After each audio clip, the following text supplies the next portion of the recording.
Do you ever feel like your dog has let you down or maybe isn't living up to its expectations? Well, in this week's episode, that's what we're going to talk about. What is causing your dog not to live up to your expectations? Let's check it out next.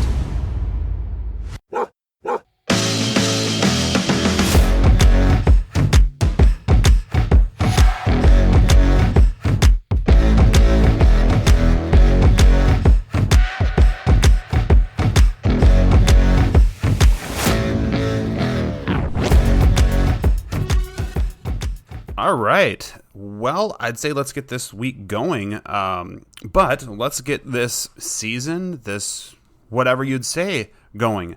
Welcome, everybody. If you are new to the podcast, first off, thank you for listening. It is greatly appreciated. Secondly, my name is Jake. I am with OnDog Training Academy. We are an online dog training business. We do courses. We have private lessons, all virtual. And so we definitely want you guys to check out ondogtrainingacademy.com.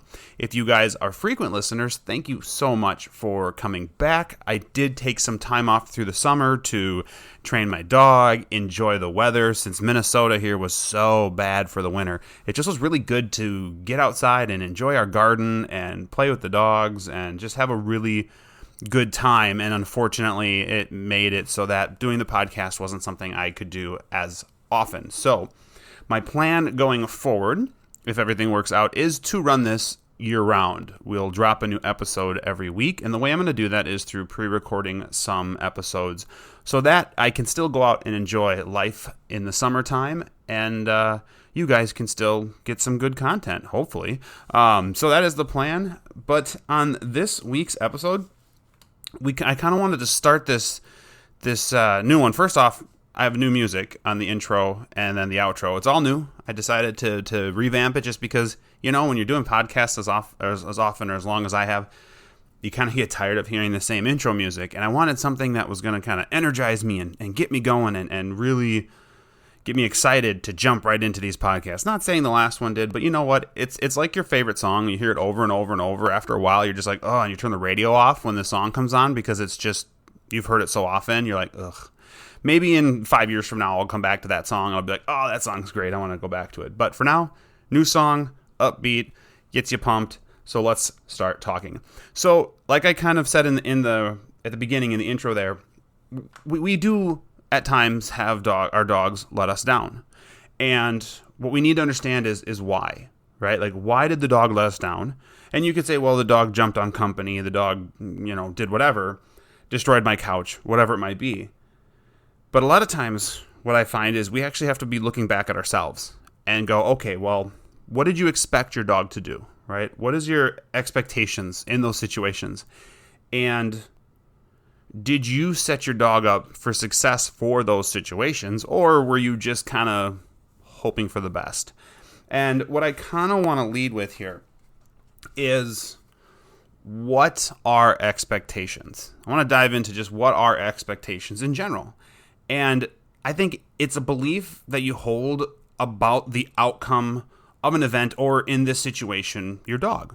Like, what is the outcome going to be? So you're saying, okay, company's coming over, and I'm going to let him go up and greet the people. And my expectation is he's going to go up, and he's going to greet them politely. He's going to sit, they're going to scratch his head, and they're going to say, wow, what an awesome dog.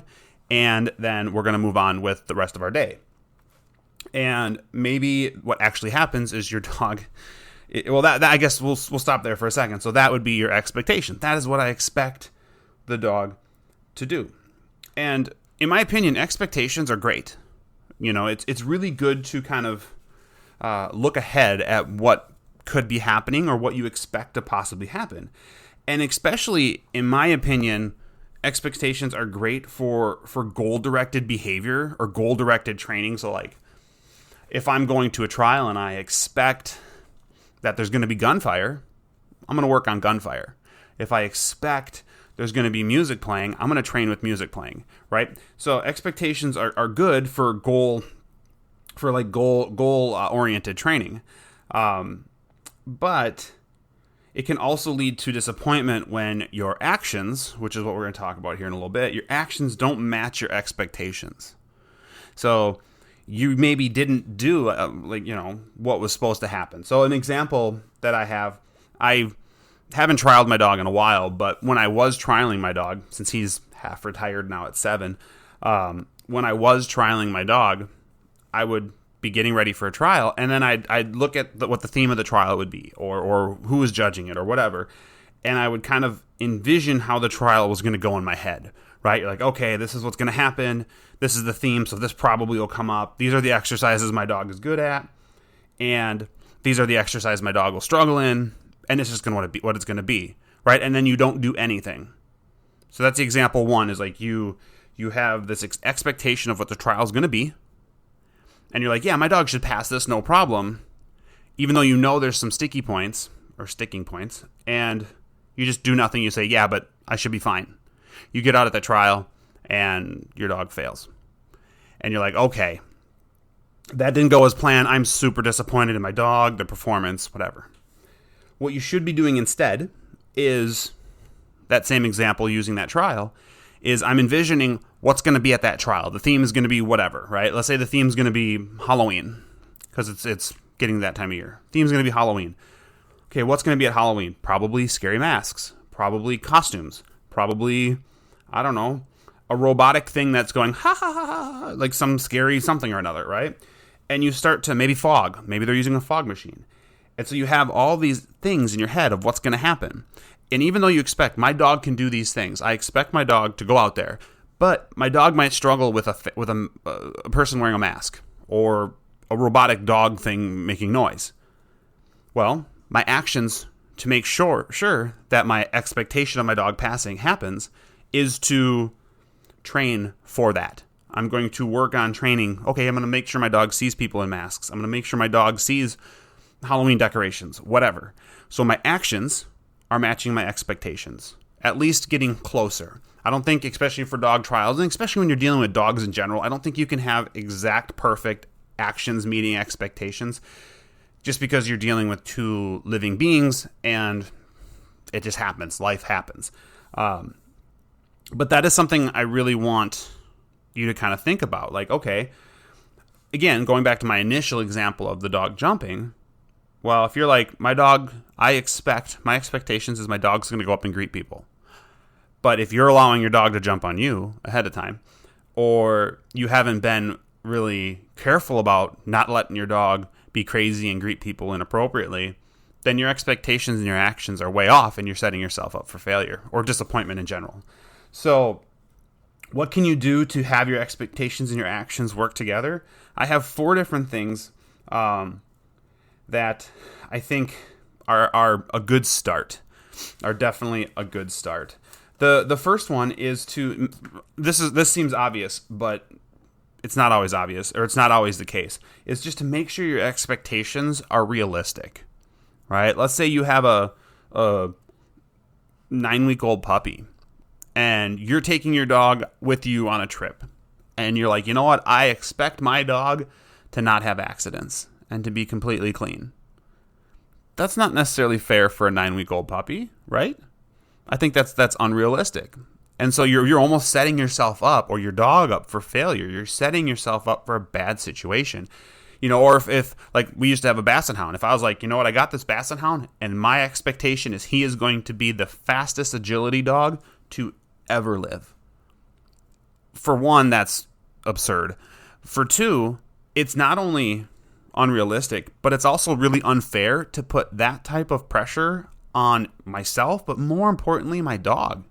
Right? If your dog just doesn't have the ability, then it's not fair. I have people who have dogs that are just genetically not social, or genetically can't handle situations, or maybe it was they were under socialized as a young dog, and so there's a lot of stuff that's just in that animal to not be social, and they're like, but I expect, you know, we want this dog. We expect this dog to be able to handle going on camping trips, to go on, you know, to go to the park where there's a bunch of people, to be a super social dog, when it's just not in that dog's nature to be that. We cannot, at times, change the way a dog is.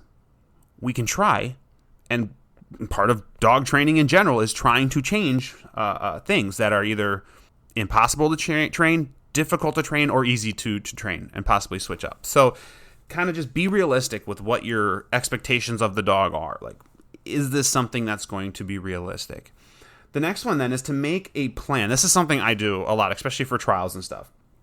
Make a list of what your goals are for whatever it is. And I'm using trial as an example, but you could use something like company coming over, taking your dog on a trip, things I've already talked about, but whatever it might be. I mean, it could be even like grandma coming over and my dog not licking her or something, whatever. But make a plan or a list of what your goal is. This is what I want my dog to do. Okay? I want my dog to not jump. We'll use that one because I think a lot of people can relate to this. I want my dog to not jump. Okay. Then I'm going to list the issues. What roadblocks are going to get in my way of that? Well, my dog he's not, but I'll give you an example. My dog's a black lab, super hyper, loves people to a fault because that's a lab. Loves people. And it's going to be difficult because at this point right now, mentally, my dog maybe can't handle being around people that, can't do it. So that's going to be an issue. What other roadblocks might there be? Well, this person coming is afraid of dogs and my dog doesn't like that, doesn't like the person, or my dog, or this person baby talks my dog. And so that it's going to be really difficult. That's a roadblock, right? For my expectation of what I want my dog to do. And once you do that, then you get to the third step, which is be strict on those goals and that path. Okay. So you have what your goal is and you have your roadblocks. Now you look at them and you go, how do I get to my goal, my expectation? How can I create this? And you're like, well, maybe you do greetings on leash at first, or you have your dog away initially when people come over to kind of take the edge off, and then bring your dog out on leash or do whatever. Maybe you have set up situations where someone's going to come over and you sort of school them or teach them about, like, this is how I want you to interact initially with my dog to help me get to my goal of my dog not jumping on people. If you're not strict, and I think this is where 99% of trailing fails, is you don't follow through. You're not strict. And then, and really it takes one bad time. So you might be working for a month of your dog not jumping on people and you're really good with it. And then somebody comes over, something happens, and you just decide, well, whatever. Or you test it too soon. I hate when people are like, I just wanted to test it and see what happened. Testing is something you obviously have to do eventually, but people tend to rush things and it's not good. But, you're like, oh, we'll just let it happen. The dog jumps, and then because maybe you don't want to correct your dog in front of people, or you don't want to come across as mean, or you don't want to yell at your dog, or whatever example, you decide to just let the dog jump on people. And your dog goes, oh, yeah, that's fun. I forgot how fun jumping was. I'm going to continue to do that. And now it sets you back. So you have to be strict on those goals and that path of how you're going to reach that goal. And again, you introduce it to anything, any goal you have with your dog. Create a list of roadblocks, and then how are you going to work on those? And just be really strict. This is why we really push people to kennel train their dogs, because for situations like jumping, biting, barking, whatever it might be, something as simple as just creating your dog ahead of time away and then being able to bring your dog out a little bit later, it can make such a big difference. And it's just management. If you can't work on your dog, or if you're going to be putting your dog into a situation that's going to hurt your goal or your expectation of your dog, then put them in their kennel and either keep them out of that situation altogether, or have a plan of how you're going to work them into it in a positive, effective, goal-driven way. So hopefully that makes sense. And the last thing, this is number 4. The last thing, and honestly, there's probably like 50 more of these things I could talk about, but this one, in my opinion, is a biggie. It is something that I have fallen victim of. You probably have fallen victim of, and we just can't let it happen. And it's letting social media drag you down. You watch these videos and you're like, oh, my dog is a year old and he's super happy and hyper. But then I see this 6-month-old dog on YouTube or in TikTok or whatever, Instagram, and it's so well behaved. It's so much nicer than my dog, right? You're allowing that situation to drag you down and make you feel bad about your dog, when in real life here, you don't know. This person might just be crazy trainer and just be like very strict and like just work their butts off to get to that point. It's not necessarily a down on your dog. It could be just this person was more driven for this goal, or because your dog is different than that dog. Maybe the simple fact that your dog just learns at a different pace. We need to live in the moment. We need to enjoy our journey, not the social media. Don't get dragged down because the social media person's journey is faster than yours. This is your journey. Enjoy it. Look at what's going on and just enjoy it. Enjoy what's going on. I had a person, and this was years and years ago now, got a puppy at the same time I got my puppy, Luda, and we were both training for the same sport. And quickly, my training started to surpass theirs. And you could see it, and I tried to tell her many times, your dog is just different than Luda. It's not the same. Don't feel disappointed. It is what I trained probably harder than she did. But even if we trained it the same, it doesn't matter. But I could see over and over as I would bring out my dog and train, and then she'd bring out her dog, same age pretty much, same breed, and she was struggling in the things that my dog was excelling in. And I could see her just like getting depressed about it. And she ended up rehoming this dog just because it wasn't living up to the expectations. And I sadly think the expectations were partly due to my dog's success. And for one, it's not fair for us for that to be put on us, but it is what it is. But it's just not fair for her to judge this dog off of how my dog was doing. So really live in the moment of your dog, and sometimes your expectations of what you want your dog to be can cloud what you have. You can forget. Yeah, my dog's not good at greeting people, but you know why my dog's not good at greeting people? Because he loves them, and once he settles down, he is the sweetest, most awesome dog in the world. But he has that struggle initially, and if you let that initial struggle cloud the rest of the good stuff your dog has, it's going to make you not appreciate what you have in front of you until possibly it's too late, and you'll look back and be like, oh, he was so good with people, and you reminisce. But live in the moment, guys. Live in the moment. Be grateful for the things your dog is good at. Every dog, I don't care what dog it is, has something good about them. Hopefully. Find that thing that is good about your dog and work on the things that are bad. 100% work on the things that are bad. But really, look at the things that your dog does well and be grateful and thankful that they have those things. So that's it for this week, guys. I really hope this was helpful. Like I mentioned before, I'm going to try to get back into doing this weekly. I will be doing this weekly for the foreseeable future. Hopefully I can get to do this year round. And obviously, guys, as you know, podcasting in general, one of the reasons why I take time off is because there's a lot. I do this on my own. So there's editing, there's obviously the recording, there's uploading it, all these different things. And so it does take time and energy. And if you ever want to, and I never make people do it, but we do have what we call the tip jar. It's at the bottom of the description. If you ever feel interested in chipping in to help podcast costs, because we try to give you guys good content, and obviously it costs us money, but again, I don't do it to make money. I do it to help people and educate people. But if you ever want to, we have a tip jar.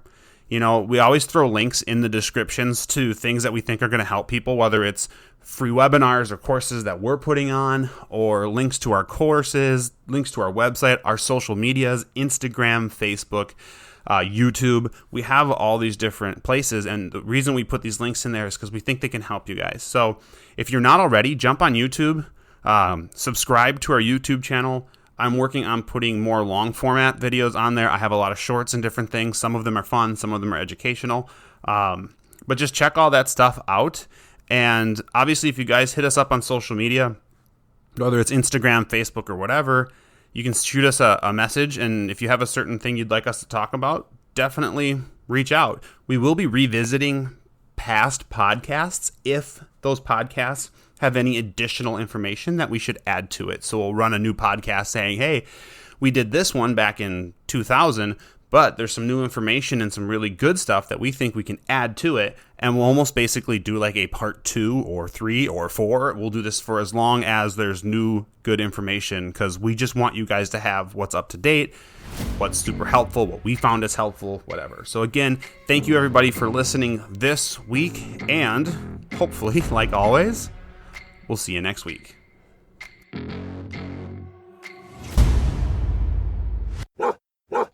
Good dog.